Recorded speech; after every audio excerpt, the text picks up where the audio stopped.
everybody, thanks for watching and coming back this week to this week's video on Leviticus. We are continuing on. We're going to be in chapter 20 today, and I just wanted to say that God's principles and his law never change. And those people that are out there trying to tell you that we are free, that there is no law, Jesus came and ended the law, that is not true. We ended certain things of the law, which were the sacrifices of the law, but the law is still in effect. Some of you don't want to hear that, but that is the truth. So let's get on to chapter 20 today.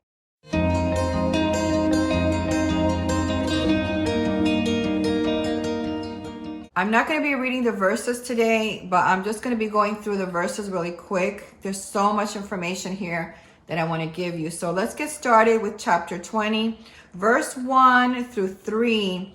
In these verses here, they're talking about child sacrifices to Moloch.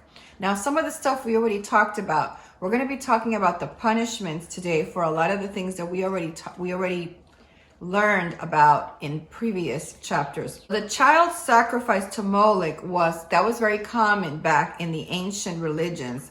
God made it clear it was a detestable act and that it should be strictly forbidden. And God is only a God of love and of life. And he is going to be concerned for the things that we do with children. The same back then as he does today with abortion as well. So we have to keep that in mind. We talked 2 weeks ago about the scorching hands of the Moloch statue, where they would scorch the babies on these hot metal hands on this idol, and then they would play drums so you couldn't hear the screaming of the baby as the baby was being sacrificed and the baby was being burned alive. So this child sacrifice was one of the worst sins, and to God it was worthy of death. And the way that they would get rid of somebody is that they would stone the person. The community would have to do it, because it was a sin against the community. Remember, God's way is, if you have yeast, it spreads in the dough. If you put yeast, it helps the bread rise. And that's what exactly you're seeing. God doesn't change. He's been the same all the time. And he's been telling us we don't want yeast in the bread because it corrupts the bread. And we're talking about, of course, in a different term, but that's the idea of this. This is why they had to get rid of that person, because that person had a sick mind. To him, it was a person in total confusion of mind. And when one person started doing things like that, then it just opened Pandora's box to more people thinking of other evil things that they could do. And that's what's happening in our society today. Oh, by the way, we talked about bestiality, and we'll talk about it in a few minutes as well. But I want to show you this here. Right here on the screen. This is happening now in Spain, where they're actually looking into making it legal that it's okay for you can have sex with animals. So this is where we are in our society, where corrupt minds keep getting more corrupt and more corrupt and more corrupt. But the good thing about that is a lot of people see the corruption, they see the evil, and they don't want to go that way. So people are turning to Christ now. There's a lot of revival going on because people say, we don't want this. We don't like this.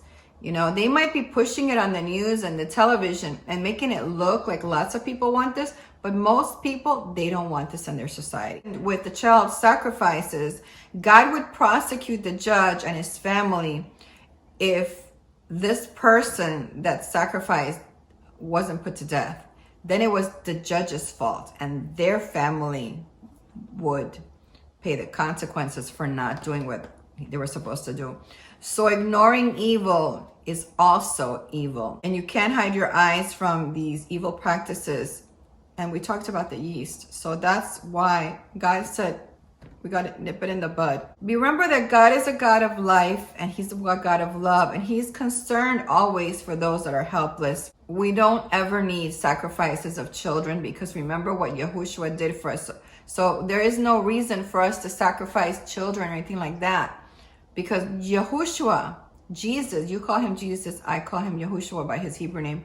He was our living sacrifice.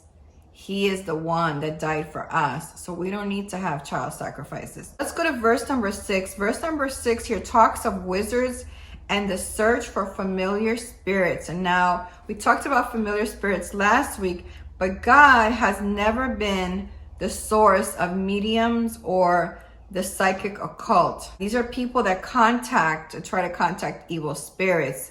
And this is walking into extremely dangerous spiritual things that God opposes for us to go looking for. He gave us the Bible, and if there's anything that you need to know, you need to search the word and you need to pray to him. He will give you promises in the word that you know in your heart. They just sit right, and you know, okay, I just got to keep praying on this, because in God's timing, he is going to make this happen. These familiar spirits is a spirit demon which by magical rites appear at your call. This is why you can't go looking for these spirits, because it's like you're looking for them and they're waiting around for you to call them.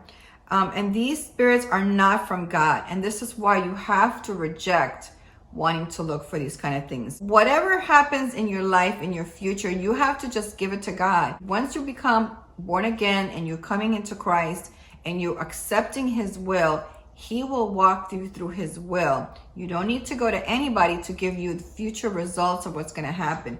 When you're trusting and believing fully in God, you don't need to go to mediums, psychics, palmists, none of that, because you are trusting him totally with your life. And it's always going to turn out good in the end. In verse number 9, we go back to the topic of the mother and the father. And this is a more serious way of saying what we've already said last week about the mother and the father and having respect for them. So when we learned about 2 weeks ago that life is in the blood, and this verse that you're reading in 9, it notes here that the blood is upon him who disrespects the parents. Realize that your blood depends on it. That means to me is your life depends on whether or not you respect your parents or not. Remember, we're all God's creation. Yes, a lot of people turn out bad. They're not perfect. They have situations that happen to them. They didn't believe. They didn't follow God. They followed the world. They followed the demons. They followed psychics. And they went the wrong way. And they could have been your parents. But you have to be forgiving as well, knowing that they didn't know something. They didn't learn something. They didn't go looking for something. The wrong people tempted them. So we just kind of got to remember that these are also the children of God. He's the creator. And we just got to respect the title of mother and father, even though you don't feel great about them, but still have some respect for them. So in this verse, the adult children could not curse their parents because this was considered intergenerational warfare, and God was not going to tolerate this. And you could be punished to death because it was a crime against a family unit, and this makes up a community, and that's why that was not tolerated there. So this curse was not just talking bad, it was actually when you wanted death on your own parents. They were not going to tolerate this at all. So this accused child had to come before the elders and the judges of the community because the parent did not have the absolute power of life and death over this child. So there had to be a process there to find this child guilty. So the child was going to be responsible for his own death as a result of this curse. And they wanted to make sure that it was not shared with anybody else. So it wasn't because the parents said that the child was doing this. It wasn't the parents' fault. This was strictly a choice of the child's. All right, let's go to verse 10 through 21. These are going to be very harsh punishments and for adultery and incest, homosexuality, bestiality. And like I said before, bestiality is something that now is being considered in this current time right now in Spain. So in verse number 13, it's very clear where it says, man with man is an abomination, and they will receive the blood curse. And if you happen to know, AIDS is also a blood disease. So maybe that's why we have AIDS between men and men's sexual situations. A lot of the problems with sexuality with this is lust. It's all stems down to lust. When you can get your lust under control, you will find that you can solve many of your sexual problems when you're not lusting. And when you're lusting and you go looking to fill the lust, because the lust is like a spirit in you. It's like a spiritual evil spirit that is trying to tempt you. And when you go looking for that, you're awakening this demon and these spiritual things inside of you that are only going to continue to want and want more and more. It's like an appetite, this spirit of lust. It needs it. And you have to go to Christ in order to stop this from controlling your life. The pagan nations back in the day, they included sex goddesses, temple prostitution, immoral religious practices that they had when they practiced religion. And these sexual sins included extremely harsh punishments because what they did was they shattered mutual commitment of married partners. And God was not going to have all that other stuff in his community of Israelites. So this, what all of this stuff does, and that they were doing in the pagan practices, was it was destroying the sanctification of family. And then it also twisted the mental well-being of the people. And we see that today. And, you know, and eventually a lot of this sexual immorality, I mean, with animals, one with the other. I mean, if you think about the concept of a man with a man, you know, there's body parts there where we're not made to be introduced inside another body part. That body part is for the elimination of waste in the body, and men are looking for that. So if you think of that as the concept of that, the idea of something like that, I mean, that's a lustful spirit to even think of something that can get to that point for sexual gratification. So anyway, the pagan nations were common. They were very common to have sex goddesses, temple prostitution, and immoral religious practicing. And what God wanted was to keep all of us from self-destruction. These things over time, they just self-destruct inside of you because it's never enough. You know, these people with these mental perversions, they always want more and more because they're not gratified. It's never enough, or they have to go from one person to the next person, on a woman and a man and this and that. And it's just, they keep looking for more and looking for more, and they never find their happiness. They're never filled inside because they're putting it on worldly things with the lustful spirit. To me, it's a demon that takes possession of these people. So anyway, adultery, what it does, and we talked about how adultery is a word but it's used in the Ten Commandments, but it means so many different things under the umbrella of adultery. But what it really does is it murders marriages, and the intent of God was for a man and a woman to be married to each other. So death was rarely used because of the need for 2 to 3 witnesses in actual adultery. So if you made an accusation that, you know, you saw this woman sleeping with somebody, it was hard to prove because there had to be somebody actually there, 2 to 3 witnesses that were watching the act. And it was just not the woman, it was also the man that was also responsible for the act as well. In John 8:1-12, Yahusua showed how the religious leaders brought him the woman, but they didn't bring him the man. So was the man there? Who was to cast the first stone? That's what he was trying to tell them. Where is the people who saw this? Where is the guy? You know, there has to be witnesses here. And then that arises a whole slew of questions like, why were you there? Why were you watching this and that? Because that's another thing. You're not supposed to be watching. I know people do it on videos, and pornography is popular now, but you're not supposed to be watching other couples doing their stuff. That's wrong too. All right, let's go to verse 11-12, where in this one, it states clearly that you cannot sleep with your father or your mother. This is incest, and it's considered a perversion. And it's really a confused idea because this murders the concept of family. And that is not going to be something that God is going to tolerate. Verse 13 clearly states that there is a penalty for homosexual acts, and that is the death penalty. And as for incest and adultery, because it's killing the family, and that is a sin. So when we go to verse number 14, we can see that it says that a man cannot marry a woman and also marry the woman's mother at the same time. I know in some places it was normal to have a concubine, but you could not marry the daughter and the mother. So in verse 15 to 16 here, it talks about the death penalty for bestiality, and not just for the person, but they also had to get rid of the animal as well. Okay, verse 17 through 21, there's more incest penalties here. Now we're going to go to verse 22 to 26. God, at that time, he wanted a chosen nation, and he wasn't going to tolerate sinful people. They were supposed to be holy, and they were supposed to be distinct from other nations.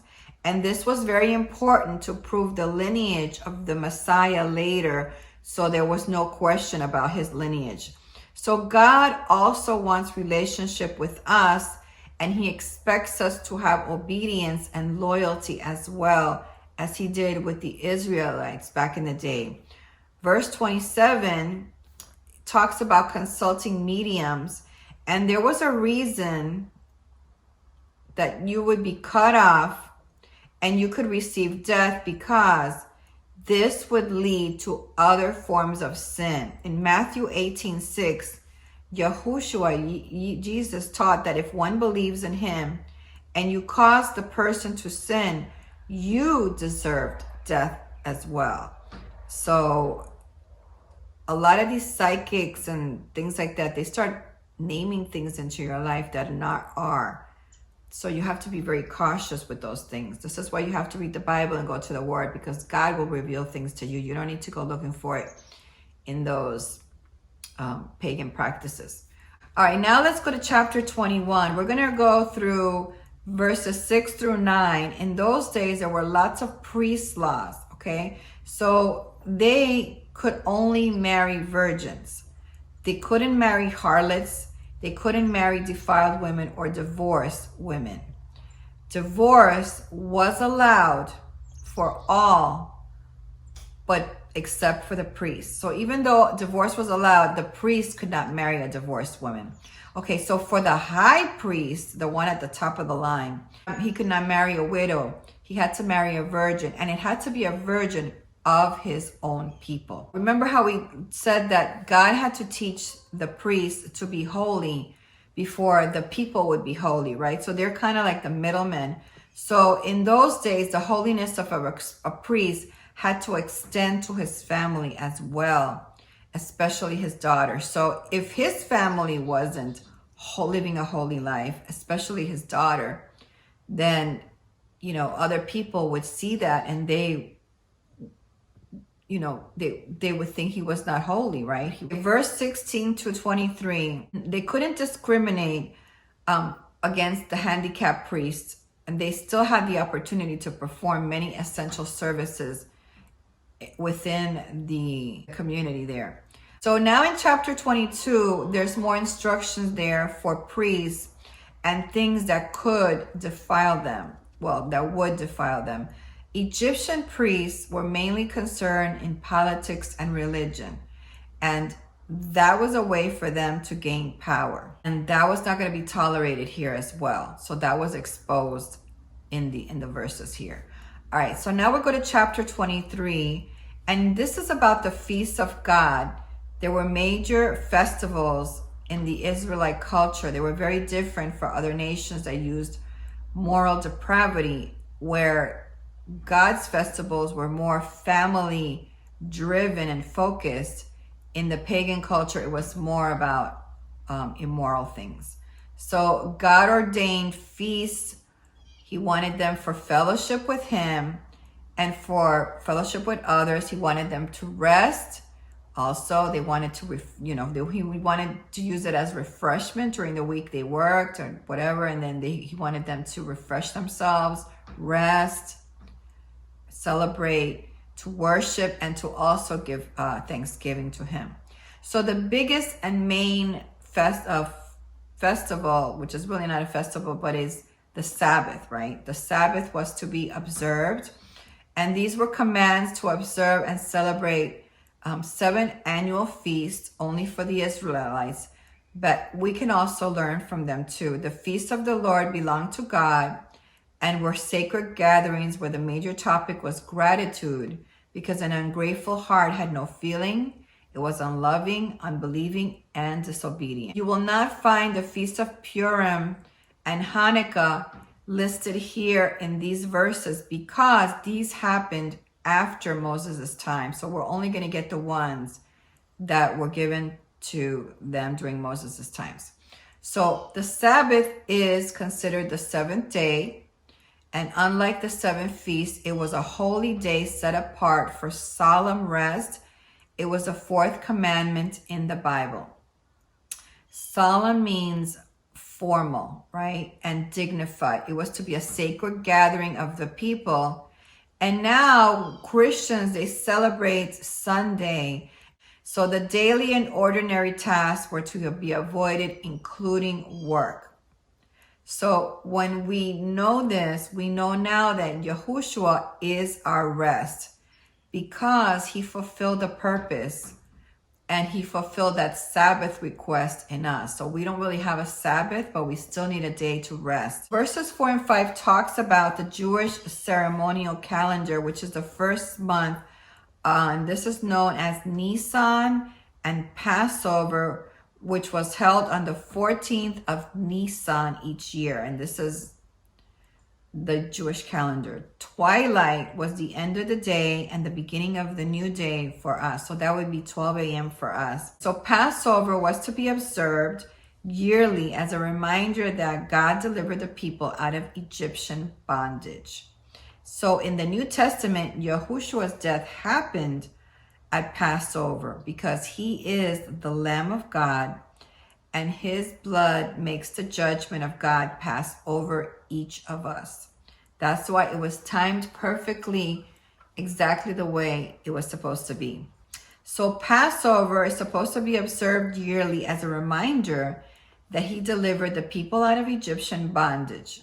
The Feast of Unleavened Bread was to establish at the first ever Passover.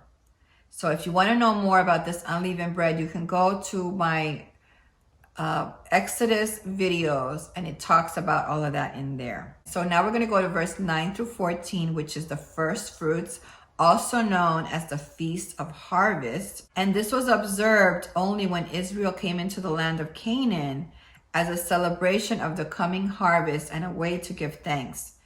So there was a male lamb offering along with grain and drink offering, and they would pour wine on the ground, and the harvested grain could not be eaten until thanks had been given and offerings made. Okay, now verse 15 through 21, this is the Feast of Weeks, which is also called Pentecost in the New Testament, and this means 50 days in Greek. So counting 50 days after the 7th Sabbath is also known as the Feast of Ingathering, where you had 2 loaves of bread waved before the Lord with leavening, and then afterwards they were offered on the altar with animal sacrifices. So in verse 22 is a reminder to leave a harvest for the poor. We already read about that last week. In verses 23 to 25, it's about the Feast of Trumpets. So in the 7th month, on the first day of the month, was a special day of rest and ceremonial blowing of trumpets, and an offering of fire was made to God as well. These trumpets were actually ram horns, and some made of beaten silver as well. In verses 26 through 22, this talks about the Day of Atonement, which is also known as Yom Kippur. So this would happen on the 10th day of the 7th month. And there was a day to afflict your soul in recognition of sin and that you needed atonement. So there was going to be no work on that day because you needed humble repentance on this day. And then verses 33 through 44 talks about the Feast of Tabernacles, which is also known as the Sukkoth or shelters. So this was celebrated on the 15th day of the 7th month, and this would last 7 days and one additional day. And each day was a day of sacrifices appropriate for people to bring God personal gifts, vows, and free will offerings.